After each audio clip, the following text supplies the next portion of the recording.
मैं हूं नरेश कश्यप और आप हैं हमारे चैनल लर्न विद फन 7979 के साथ। और आज हम इस वीडियो में अपने 10th क्लास के मॉडल पेपर सब्जेक्ट इंग्लिश को सॉल्व करेंगे और देखेंगे कि हमारे जो मॉडल पेपर हैं, जो हमारे एग्ज़ाम में पेपर आएंगे, उसको किस प्रकार से हमें सॉल्व करना है। तो मैंने आपके क्वेश्चन नंबर 1 से लेके आपका जो सेक्शन ए है उसको मैंने आपके प्रीवियस वीडियो में आपके लिए सॉल्व करवा दिया है। इसको आप हमारे प्रीवियस वीडियोज़ में देख सकते हैं, जो कि मैंने आपको कंप्लीट करवा दिया है। और इसकी जो पीडीएफ है बुक्स के, जो हमारी 2 बुक्स हैं, footprint without feet and first flight, इससे हमारे कुछ क्वेश्चन पुटअप किए जाते हैं। ठीक है, तो इन क्वेश्चन को आपको याद करना होता है और मैंने कहा था कि किस प्रकार से क्वेश्चन बनाने हैं, क्वेश्चन का आंसर किस प्रकार से देना है, उसको हम जल्द ही सीखेंगे। तो इसके जो सेक्शन बी वाला जो क्वेश्चन 15 नंबर है, इसको हम देखते हैं। तो देखिए यहाँ पे लिखा हुआ है, read the passage given below and answer the question that follow. ठीक है, तो यहाँ पे आपको एक पैसेज दिया गया है जिसको आपको क्या करना है, रीड करना है केयरफुली और उसके बाद में उसके आंसर आपको कंप्लीट करने हैं। तो यहाँ पे लिखा हुआ है, देखिए, today Monday Wanda Petronski was not in her seat but nobody, not even Peggy and Madeline, that girls who started all the fun, noticed her absence. Usually Wanda sat in the east next to the last seat in the last row in room 13. She sat in the corner of the room where their rough boys who didn't make good marks sat, the corner of the room where there was much scuffling of feet, most roar of laughter when anything funny was said, and most mud and dirt on the floor. तो ये आपके 5-6 line में आपके passage दिया है। इसके बाद हमारे यहाँ पे क्वेश्चन पुटअप किया गया है। फर्स्ट क्वेश्चन है, where did Wanda sit in the class. तो आपका जो क्वेश्चन है, Wanda sit in the class लिखा हुआ है, तो ये हमें यहाँ पे देखना है। तो यहाँ पे लिखा हुआ था sit next to the last seat, है ना। तो यहाँ पे देखिए ये लिखा हुआ है, usually Wanda set in the seat next to the last seat in the last row in the room 13, है ना। तो यहाँ पे हमने क्या लिखा है, Wanda set in the seat next to the last seat in the last row in room 13। ठीक है, ये फर्स्ट क्वेश्चन हमारा कंप्लीट हो गया। इसके बाद देखिए जो हमारा सेकंड क्वेश्चन है वो हम देखते हैं। फिर लिखा हुआ है, what kind of boys used to sit in the corner. किस प्रकार के जो लड़के थे वो उस कॉर्नर में बैठा करते थे। ठीक है, तो हम यहाँ पे जो हमारा सब ये काइंड ऑफ बॉयज़ लिखा हुआ है, इसको हमें यहाँ पे देखना है। तो हमें देखना है, she sat in the corner of the room where. ठीक है, यहाँ तक हमको छोड़ना है। Rough boys who did not make good marks set the corner of the room. तो देखिए यहाँ पे लिखनी है हमें आंसर में क्या लिखना है, rough boys who did not get good marks. ठीक है, यहाँ पे लिखा हुआ ना, there rough boys who did not make means get, एक बात होती है। ठीक है, चाहे तो आप यहाँ पे गेट लिख सकते हैं, चाहे तो आप यहाँ पे मेक लिख सकते हैं, मेक गुड मार्क्स। ठीक है, good marks set in the corner. तो आपके क्वेश्चन नंबर 15 का जो पैसेज है, इसमें से सेम पैसेज में आपको 2 क्वेश्चन पुटअप किए गए थे और इन 2 क्वेश्चन को आप क्या करना है, पैसेज में से रीड करके आपको केयरफुली इनके आंसर देने होते हैं। फिर अब क्वेश्चन नंबर 16 हम देखते हैं। क्वेश्चन नंबर 16 देखिए, यहाँ पे लिखा हुआ है, read the passage given below and answer the question that follow. तो यहाँ पे लिखा हुआ है, Ramlal had 7 children, 3 sons and 4 daughters. ठीक है, and the youngest of them was Bholi. It was a prosperous farmer's household and there was plenty to eat and drink. All the children except Bholi were healthy and strong. The sons had been sent to the city to study in the school and later in colleges. Of their daughters, Radha, the eldest, had already been married. The second daughter, Mangala's marriage had also been settled, and when that was done, Ramlal would think of the third. Champa. They were good looking, healthy girls, and it was not difficult to find bridegroom for them. But Ramlal was worried about Bholi. She had neither good looks nor intelligence.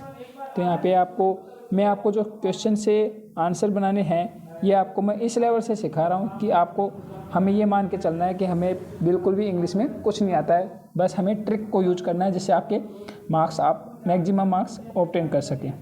ठीक है, तो first question था हमारे how were the other girl of Ramlal. तो यहाँ पे देखिए हमारे पास जो अदर गर्ल्स ऑफ रामलाल है जिसमें एक मंगला आई है, एक चंपा आई है, तो ये क्या है, गुड लुकिंग है. ठीक है, बट भोली जो थी वो गुड लुकिंग नहीं थी, नॉट इंटेलिजेंट थी. तो हम यहाँ पे क्या लिखेंगे, the other girl of Ramlal were good looking and healthy. तो जो सभी लड़कियाँ थी उनकी रामलाल की वो गुड लुकिंग थी एंड हेल्थी थी. ठीक है, इसके सेकंड क्वेश्चन के आगे बढ़ते हैं.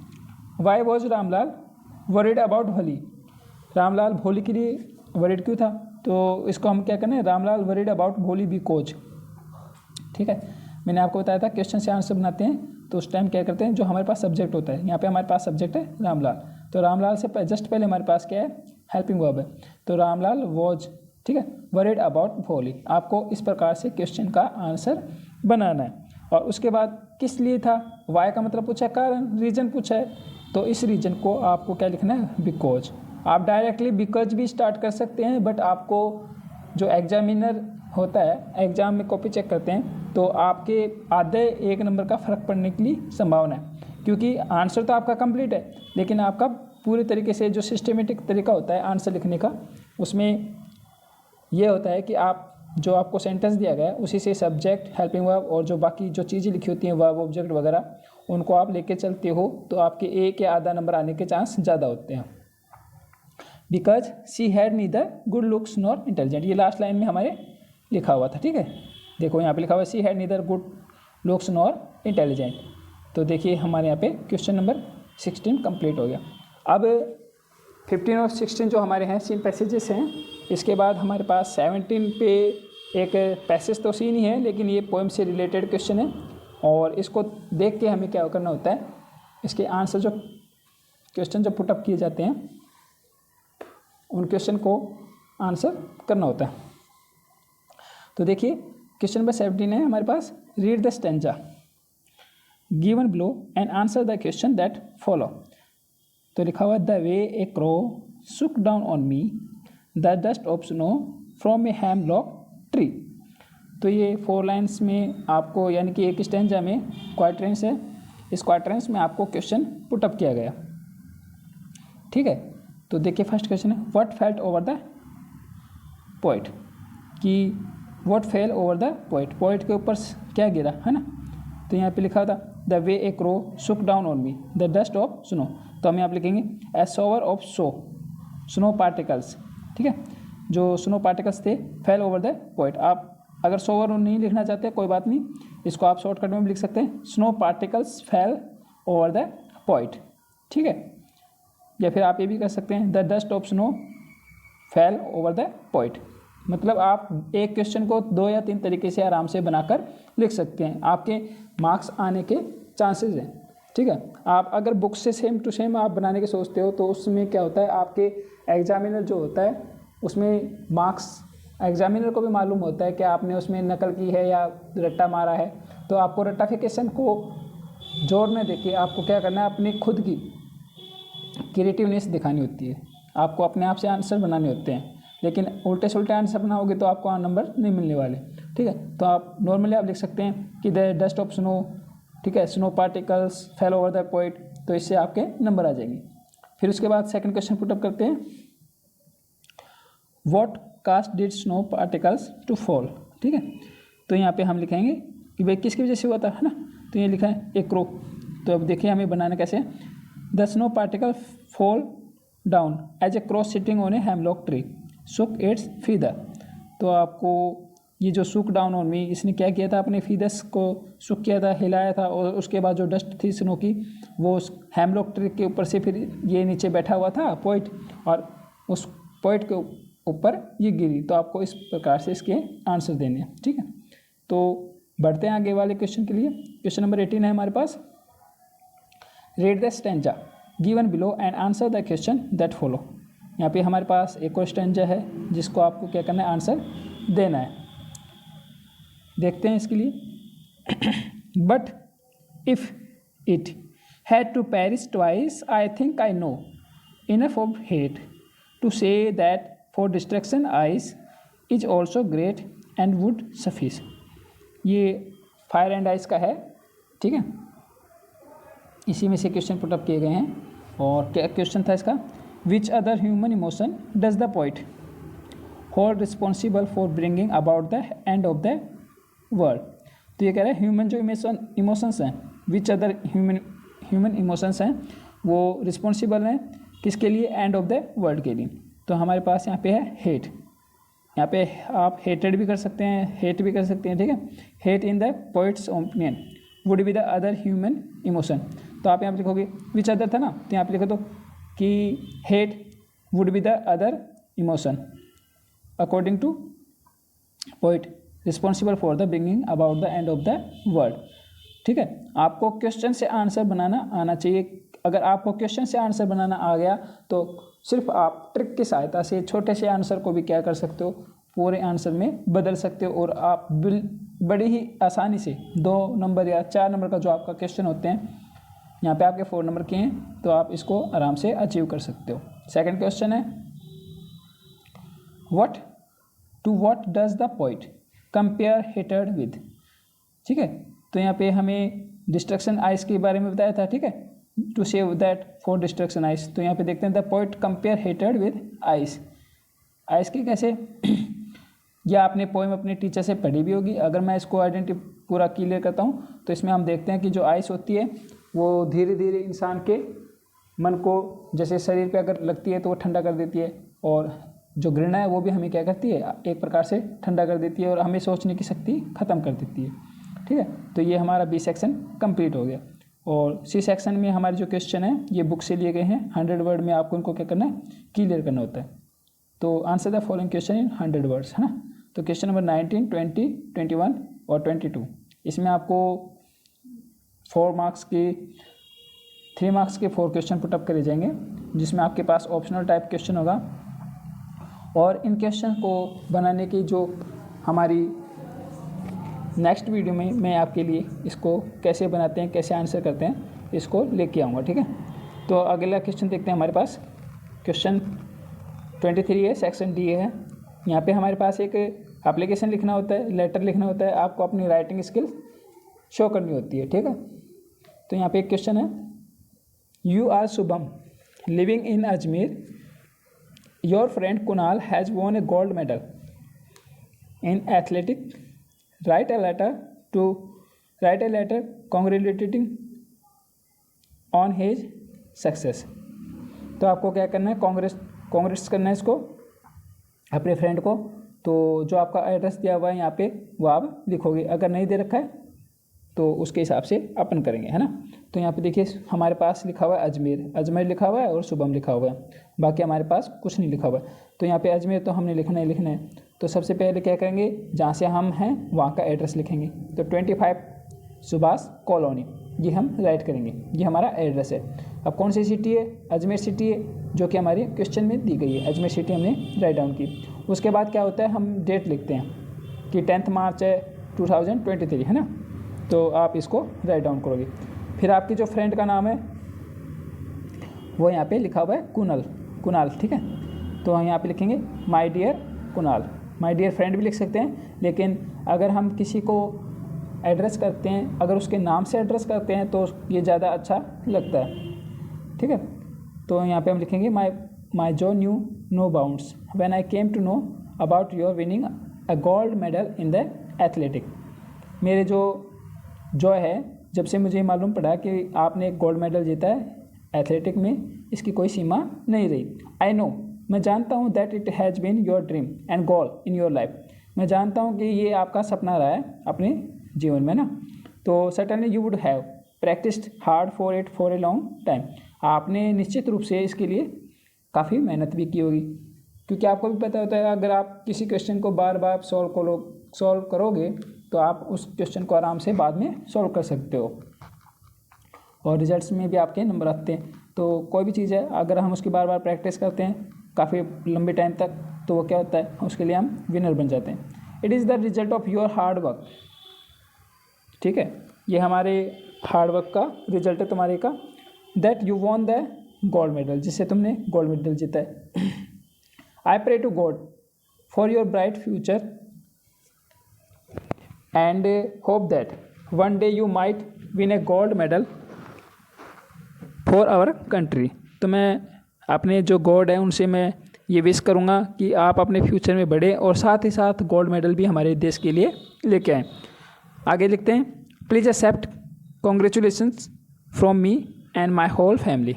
तो मेरे परिवार की तरफ से और मेरी तरफ से आपको बहुत बहुत बधाई है। आगे फिर हम जैसे ही लेटर को ख़त्म करते हैं, बंद करते हैं, तो उसमें हमें लिखना होता है पे regards to uncle and aunt. अब आपको यहाँ पे ध्यान देने योग्य एक बात है, आप किसी भी प्रकार से लेटर लिखते हैं अपने फ्रेंड्स को, तो आप नॉर्मली एक दो तीन चीज़ें सीख जाओ। जैसे कि आपको एड्रेस लिखना होता है, ठीक है, और एक डेट। यहाँ तक अगर आपने लिख दिया है तो आपको 1 नंबर मिलने की, 1 से लेकर 2 नंबर मिलने की आपकी पूरी गारंटी होती है। 1 नंबर तो आपका यहाँ पे हो जाता है डेट और एड्रेस पे, ठीक है, और आधा नंबर आपको यहाँ पे एड्रेस आप ग्रीटिंग करते हो उसका आधा नंबर मिलता है, तो 1.5 नंबर आपके यहाँ पे मिल जाते हैं। फिर उसके बाद आप जैसे वो यहाँ पे स्टार्टिंग करते हो तो आपको लिखना होता है I am very happy to see, I am very happy to know that. तो ये 2 लाइनें हैं जिनको आप याद करिए, और उसके बाद जो आपसे क्वेश्चन में दिया होता है उसको आप बेस बना के अपनी स्टोरी लिख सकते हैं, अपना लेटर राइट डाउन कर सकते हैं। फिर उसके बाद क्या होता है, लास्ट में एक लाइन होती है कि pay regards to uncle and aunt, pay regards to mother and father. ठीक है, तो ये लाइन भी आप क्या करते हो, अगर लिख लेते हो तो आपके 2 नंबर ऊपर से और 1 नंबर नीचे से 3 नंबर आपके कंप्लीट हो जाएंगे। और 5 नंबर का जो लेटर होता है उसमें 2 नंबर आपकी ये बॉडी होती है, इससे आप अचीव कर लोगे। अगर आपको मान लो ये बॉडी लिखनी भी नहीं आती है तो आप 3 नंबर आराम से लेटर में ऑब्टेन कर सकते हो। ठीक है, तो उसके बाद हमें सॉल्यूटेशन में देना होता है। तो यहाँ पे हमारा फ्रेंड है इसलिए हम क्या करेंगे, योर्स लिखेंगे, ठीक है, और आगे हम लिख देंगे शुभम, क्योंकि शुभम ने लेटर लिखा है, ठीक है, कुणाल को। तो ये हमारा लेटर क्लोज हो गया। अब इसके बाद क्या है, इसी के क्वेश्चन में हमारे पास एक ईमेल का है जो ऑप्शनल टाइप क्वेश्चन था। इसमें क्या लिखा हुआ है देखिए, suppose you are the owner of the new Ajanta furniture Suratpur, you have supplied some furniture in government senior secondary school Khetri, send an email to the principal requesting him to send the payment of the furniture. ठीक है, his email address. अब यहाँ पे आपको address दिया हुआ है, आप यहाँ पे बिल्कुल भी गलती मत करना, क्योंकि ईमेल जो एड्रेस होता है उससे आपका आधा नंबर आने की पूरी गारंटी होती है। अगर आपने थोड़ी भी गलती करती होती है तो आपका आधा नंबर जाने की संभावना है। प्लस आपको ईमेल में पूरे नंबर कैसे लाने उसके बारे में अभी मैं इस वीडियो में बता रहा हूँ। ठीक है, तो सबसे पहले तो आप अच्छे तरह से याद कर लीजिए, हमारे पास यहाँ पे 4 चीज़ लिखनी होती है। सबसे फर्स्ट होता है टू, फिर होता है सीसी, फिर होता है बीसीसी, और फिर उसके बाद होता है सब्जेक्ट। ठीक है, आपको ये 4 पॉइंट लिखने ही लिखने हैं। अगर आप इन 4 पॉइंट को लिख देते हैं तो आपके 1 नंबर तो इन चीज़ों का मिल जाता है। ठीक है, फिर उसके बाद 1 नंबर मिलता है हमारे इसका, जो आप एड्रेस होता है ईमेल एड्रेस, अगर इस एड्रेस को लिख देते हो तो 2 नंबर इनके हो गए, 1 नंबर इसका और 1 नंबर इसका। ठीक है, अब उसके बाद हमारे पास यहाँ पे टॉपिक था, अगर हम 1 से ज़्यादा को राइट ईमेल देते हैं, भेजते हैं, तो सीसी में करेंगे दो जने तक। ठीक है, और उसी कॉपी को बार बार किसी को भी भेजनी है तो बीसीसी में अटैच करते हैं। चूँकि हमारे पास अब सब्जेक्ट हमें लिखना है, तो सब्जेक्ट हमारे पास क्या था, नॉन पेमेंट का था कि भाई हमें पेमेंट भेजनी है। ठीक है, ये खेतरी में इसने भेजा था, तो send an email to the principal send the payment, तो इसने पेमेंट नहीं की थी। तो यहाँ पे आप ये भी देख सकते हैं कि send payment of the furniture, या फिर आप ये भी कर सकते हैं non payment of the furniture. ठीक है, तो यहाँ पे हम क्या ऑफिशियल जो ईमेल्स होते हैं, ऑफिशियल जो लेटर होते हैं, उसमें हम डियर सर वगैरह ही लिख सकते हैं। ये नहीं लिखेंगे कि डियर कुणाल, डियर सुरेश। ठीक है, चाहे उसमें नाम भले ही हो, पहली बात तो नाम आता ही नहीं है, फिर भी अगर आ जाए तो ऑफिशियल लेटर में सिर्फ डियर सर, मैम वगैरह राइट करते हैं। उसके बाद देखते हैं, we supplied chairs, tables and almirahs to your school 3 months ago. ठीक है, but it is regretted to inform you that the payment of the supplied furniture is still due, standing due, है ना। तो may be it has escaped from your knowledge. We request you to remit us the sum of the bill standing against you at your earliest. तो इसने request की है कि हमने आपको फर्नीचर टेबल्स जो थे वो हमने आपको भेज दिए हैं, और हो सकता है कि आपकी मेमोरी में से वो लैप्स हो गया, आप भूल गए होंगे। तो मैं आपको दोबारा याद दिलाने के लिए ये आपको ईमेल लिख रहा था आपकी नॉलेज के लिए, है ना। तो हम क्या कर रहे हैं, रिक्वेस्ट कर रहे हैं कि आप जो हमारी पेमेंट है वो हमें जल्दी से जल्दी भेजिए। उसके बाद क्या करना होता है, आपको योर ट्रॉली लिखना होता है। जो भी आपके ऑफिशियल लेटर होते हैं उसमें आपको लिखना होता है योर ट्रॉली, ठीक है। उसके बाद देखिए फिर हम लिखेंगे जिसकी तरफ से लेटर लिखा जाता है, जिसकी तरफ से ईमेल लिखी जाती है, हम उसका पोस्ट का यहाँ पे डिटेल देते हैं। तो यहाँ पे लिखा है for manager new Ajanta furniture, जिस जगह से है उसका नाम लिखेंगे सूरतपुर। तो ये आपकी ईमेल कंप्लीट हो गई। अब देख लीजिए, एक नंबर तो आपका इसका होता है, एक नंबर ये और एक नंबर ये, तो आपके कितने हो गए, 3 नंबर हो गए। और 1.5 नंबर का आपका ये जो पूरी बॉडी है इसका होता है, ठीक है। तो इस प्रकार से आपके 4 या 5 नंबर की जो आपकी ईमेल है वो आप आराम से ऑब्टेन कर सकते हो। उसके बाद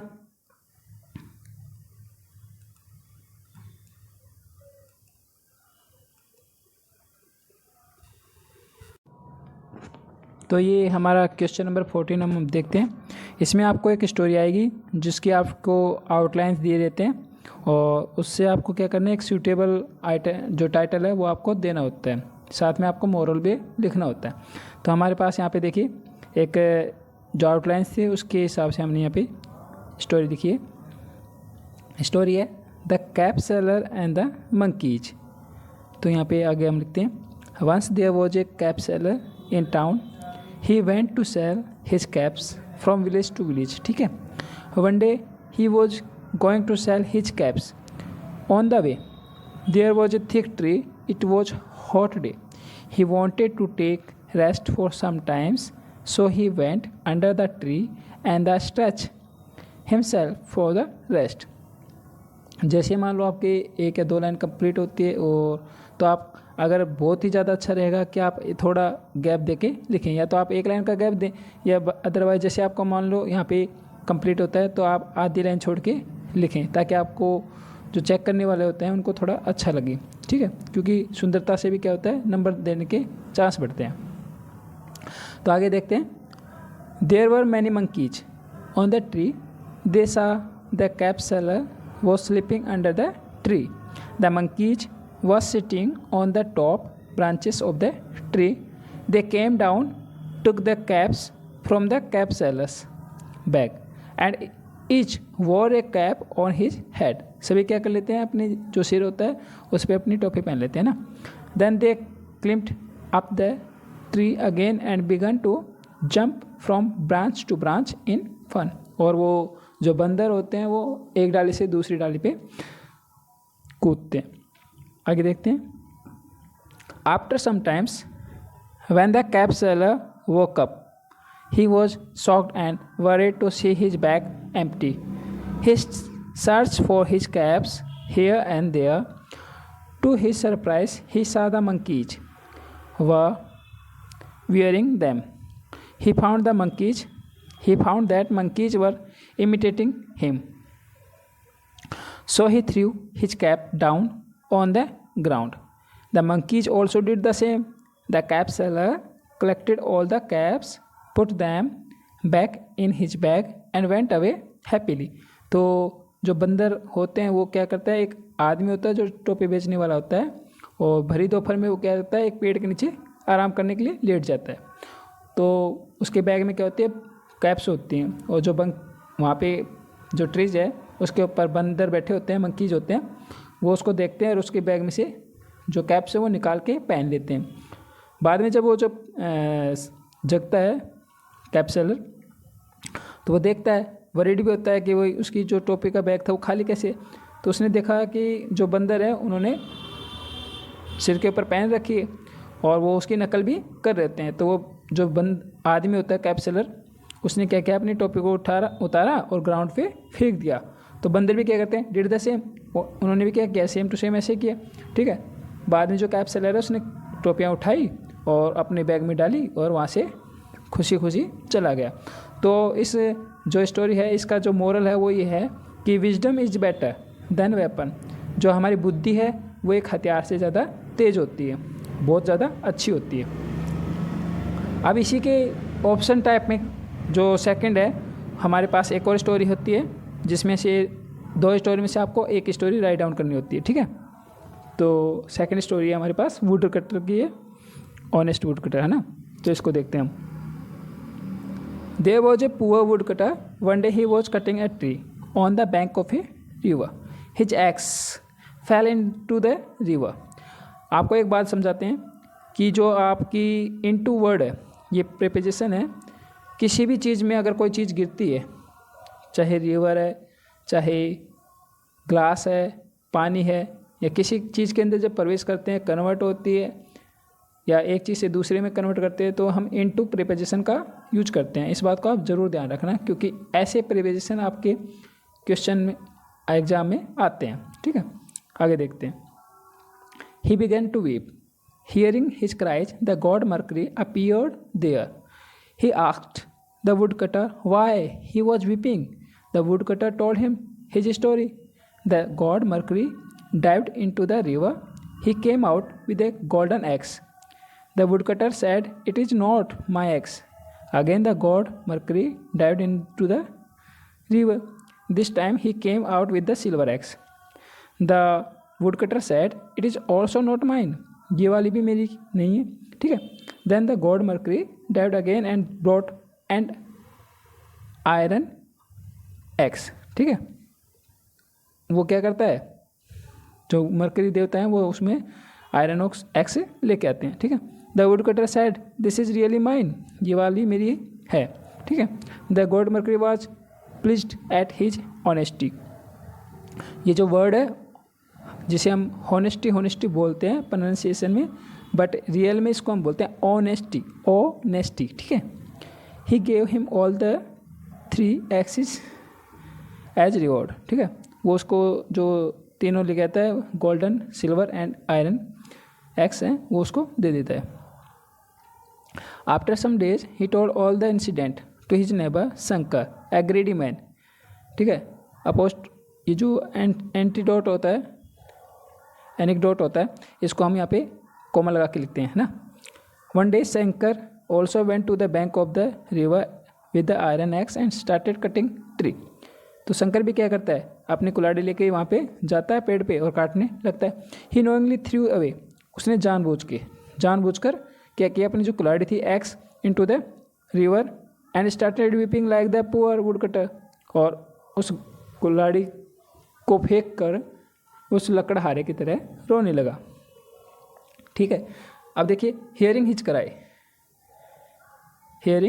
cry the god Mercury appeared with the golden axe, seeing the golden axe Shankar at once said, yes that is my x.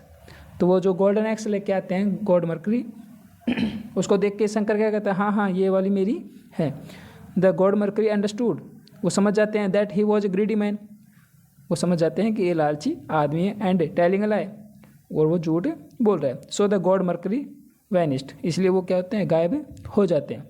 Shankar became sad, वो उदास हो जाता है, because he could get nothing, उसे कुछ नहीं मिलता। And he had lost his only iron x, और उसकी जो कुल्हाड़ी थी एक, वो भी क्या होती है, ख़त्म हो जाती है, यानी कि गायब हो जाती है, और वो भी उसे नहीं मिलती है। तो इसका हमें जो मोरल है वो हमें ये लिखना है कि जो हमारी ऑनेस्टी है वो कभी भी निष्फल नहीं जाती है। तो यहाँ पे लिखेंगे हम, ऑनेस्टी नेवर गोज अनरिवॉर्डेड, ठीक है। तो यहाँ पे आपके 25 क्वेश्चन आपके कंप्लीट हो गए, और आपका 25 क्वेश्चन आपके यहाँ पे लिखने हैं आपको, ना 24 कंप्लीट हो गए। तो यहाँ पे क्या होता है कि आपको विजुअल ऐड दिया जाता है, एक पिक्चर दी जाती है और ऑप्शन टाइप में होता है, ठीक है। इस विजुअल ऐड को देख के आपको क्या करना होता है, एक पैराग्राफ राइट डाउन करना होता है। तो यहाँ पे आप देख सकते हो ये कि स्मोकिंग कर रहे हैं, और इसके ऊपर हम लिखेंगे एविल ऑफ स्मोकिंग, ठीक है।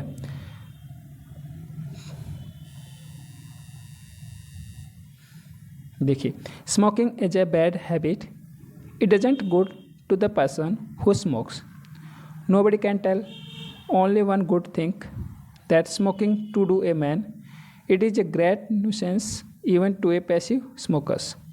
In fact, smokers is committing a slow motion suicide. जो स्मोकर्स होते हैं वो एक प्रकार से धीरे धीरे जहर लेते हैं और इस प्रकार से क्या करते हैं, एक आत्महत्या ही करते हैं, सुसाइड करते हैं, ठीक है। They are endanger not only their lives but also even of those who are per force inhaling the smoke. उनके पास में जो लोग होते हैं और उसकी जो स्मोक होती है उनको इनहेल करते हैं, सांस लेते हैं, उसके भी क्या है, खतरनाक है ना। तो स्मोकिंग इज़ नॉट फूड, ये खाना नहीं है, it is not a medicine, ना ही ये दवाई है, ठीक है। It is simply nicotine which is a poison, एक प्रकार से निकोटिन है जो कि एक प्रकार का क्या है, जहर है। But unfortunately most of us do, लेकिन फिर भी हम क्या करते हैं, स्मोकर्स बनते हैं, स्मोकिंग करते हैं। Nicotine increase the amount of monoxide in blood and cuts the level of oxygen intake, it we can tell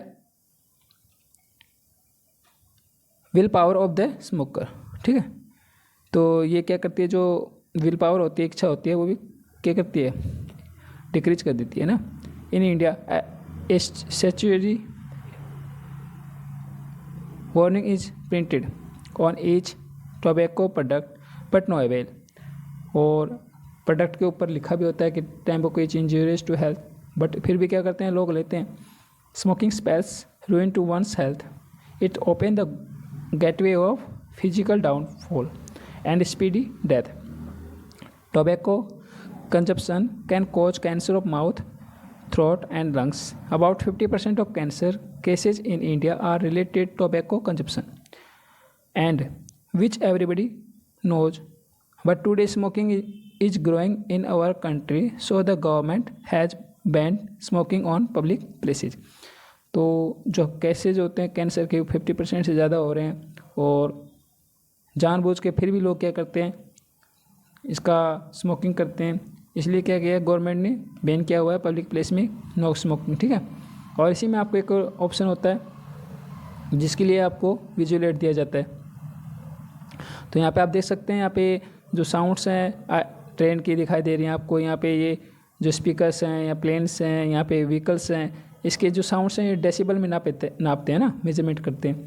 तो जब डेसिबल क्या होता है 90+ हो जाता है ना, तो हमारी जो सुनने की क्षमता होती है, सुनने की जो पावर होती है वो धीरे धीरे घटने लगती है और हमें अनबियरेबल हो जाती है, ठीक है, मतलब हमसे सहन नहीं होती।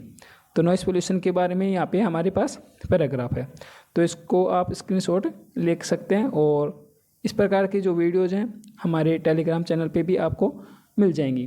प्लस में इसकी जो PDF है, हमने हमारा व्हाट्सएप ग्रुप बना रखा है और टेलीग्राम ग्रुप है, उसमें उसके लिंक मैंने आपको इस वीडियो के नीचे डिस्क्रिप्शन में दिए हैं, उसको आप वहाँ से PDF के रूप में प्राप्त कर सकते हैं।